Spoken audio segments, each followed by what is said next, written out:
السلام علیکم اسٹوڈینٹس، کیسے ہیں آپ سب لوگ؟ امید ہے اللہ کے کرم سے انشاءاللہ ٹھیک ٹھاک ہوں گے۔ آئیے سبق کا آغاز کرتے ہیں۔ آپ سب کتابیں کھولیں، پیج نمبر 49۔ بچوں، ہم لوگ چیپٹر پڑھے تھے حقوق العباد، اور اس میں ہم نے رشتہ داروں کے حقوق، مہمان کے حقوق، اور اس کے بعد کل جو ہم لیسن کیا ہے ہم نے اس میں مریض کے حقوق پڑھے تھے۔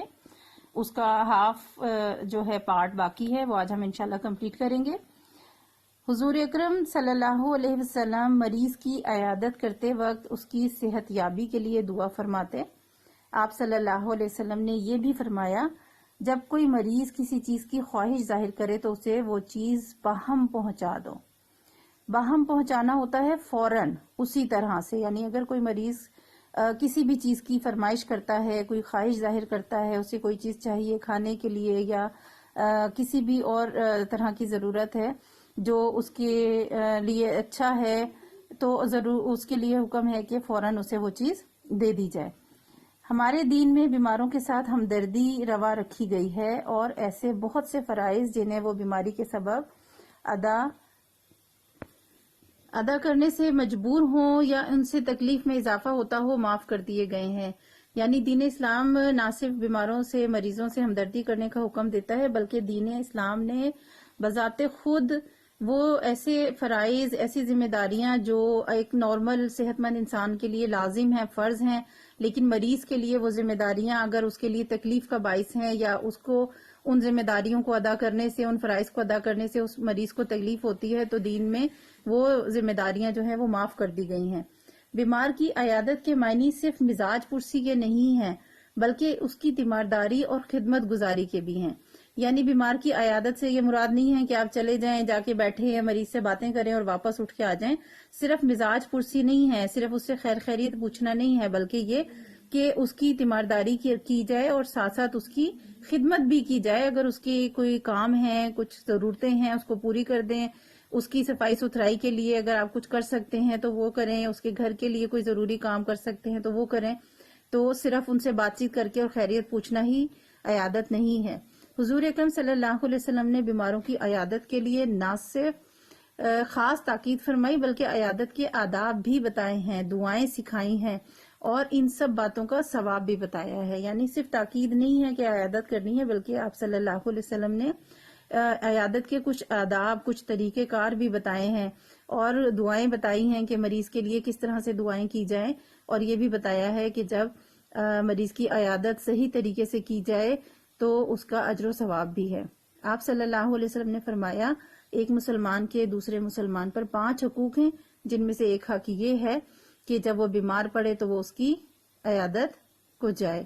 یعنی مسلمان کا ایک دوسرے پر حق ہے، اور 5 حقوق ہیں۔ اس حدیث میں یہاں صرف ایک حق جو خاص طور پہ اس کی صحت اور بیماری سے ریلیٹڈ ہے وہ یہاں بیان کیا گیا ہے، اور وہ حق یہ ہے کہ ایک مسلمان لازمی دوسرے اگر مسلمان بیمار ہے تو اس کی عیادت کے لیے جائے۔ حضور اکرم صلی اللہ علیہ وسلم خود بھی بیماروں کی عیادت کرتے تھے۔ جب حضرت سعد بن معاذ رضی اللہ تعالیٰ عنہ ایک معرکے میں زخمی ہوئے تو آپ صلی اللہ علیہ وسلم نے ان کا خیمہ مسجد نبوی میں ہی نصب کروا دیا تاکہ بار بار ان کی عیادت کر سکیں۔ آپ صلی اللہ علیہ وسلم کے اس عمل کی اتباع کے باعث صحابہ کرام رضی اللہ تعالیٰ عنہم بیماروں کی عیادت کا خاص اہتمام فرماتے تھے، حتیٰ کہ اس معاملے میں مسلم اور غیر مسلم کی تفریق بھی نہ کرتے تھے۔ حضور اکرم صلی اللہ علیہ وسلم کی ایک اور حدیث ہے، بھوکے کو کھلاؤ، قیدی کو آزاد کراؤ، اور بیمار کی عیادت کرو۔ یعنی کئی مقامات پر، کئی موقعوں پر احادیث ہیں جو مریض کی عیادت کے حوالے سے ہیں، اور آپ صلی اللہ علیہ وسلم نہ صرف تاکید کرتے تھے بلکہ عملی طور پر خود بھی مریض کی عیادت کرنے کو ترجیح دیتے تھے۔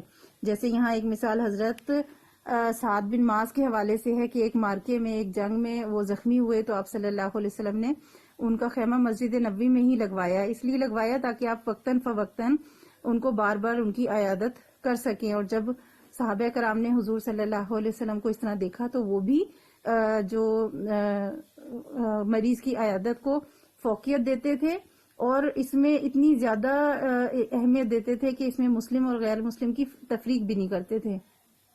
یعنی صرف یہ نہیں تھا کہ کوئی اگر مسلمان بیمار ہے تو اس کی عیادت کریں گے، بلکہ جو نان مسلم بھی اگر کوئی بیمار ہوتا تھا تو اس کی بھی عیادت کیا کرتے تھے۔ مریض کی عیادت بھی حقوق العباد کے زمرے میں آتی ہے، یعنی دائرہ کار میں آتی ہے، اس لیے کبھی اس سے غافل نہیں ہونا چاہیے۔ ایک حدیث شریف میں بیان ہوا ہے، جب کسی مریض کے پاس جاؤ تو اس سے اپنے لیے دعا کی درخواست کرو، کیونکہ اس کی دعا فرشتوں کی دعا کی طرح قبول ہوتی ہے۔ یعنی مریض کے پاس جائیں تو نہ صرف اس کے لیے دعا کریں بلکہ اس سے کہا جائے کہ وہ بھی ہمارے حق میں دعا کرے، کیونکہ مریض کے پاس جو ہے مریض کی دعا فرشتوں کی طرح قبول ہوتی ہے۔ اور ایک اور حدیث میں یہ بھی بیان فرمایا گیا ہے کہ مریض کے پاس اللہ تعالیٰ خود موجود ہوتا ہے، اور اللہ تعالیٰ اگر مریض جو ہے وہ اس شخص کے لیے دعا کرتا ہے تو وہ فوری قبول ہوتی ہے۔ ٹھیک ہے جی، یہ آپ کا چیپٹر کمپلیٹ ہو گیا ہے۔ کوشچن آنسرز تقریباً ہمارے ہو چکے ہیں۔ ٹاپک وائز جیسے جیسے ہم پڑھ رہے تھے ساتھ ساتھ ہم اس کا کوشچن آنسرز کر رہے تھے۔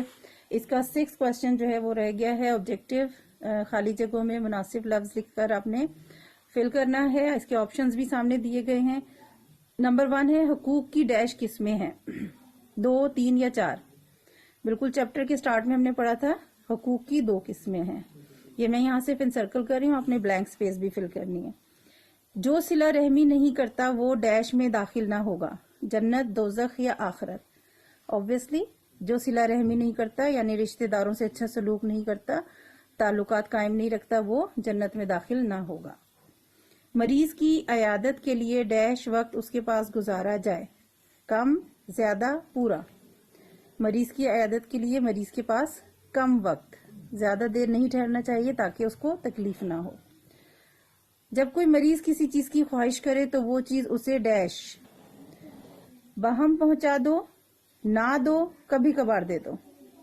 نہیں جی، باہم پہنچا دو، کبھی کبھار نہیں۔ جیسے ہی مریض اگر کسی چیز کی خواہش کر رہا ہے تو وہ چیز اسے باہم پہنچا دو۔ یہ اپنے ورڈز بلینکس میں لکھنے ہیں۔ مہمان کی خاطر تواضع ڈیش کرنی چاہیے، دل کھول کر، تھوڑی سی یا بالکل نہیں، دل کھول کر کرنی چاہیے۔ ٹھیک ہے جی، یہ آپ کے آئیں گے ورڈز بلینک سپیسز میں۔ آپ نے یہ neat and clean book work کرنا ہے۔ ویڈیو بناتے ہوئے میں نے جو انسرکل کیا ہے وہ بہت عجیب و غریب بنے ہیں، لیکن آپ نے بہت نیٹلی کام کرنا ہے اور بلینک سپیس میں بھی صحیح رائٹنگ میں لکھنا ہے۔ ٹھیک ہے، چیپٹر کمپلیٹ ہو گیا، نیکسٹ انشاءاللہ اگلے لیسن میں سٹارٹ کریں گے۔ اللہ حافظ۔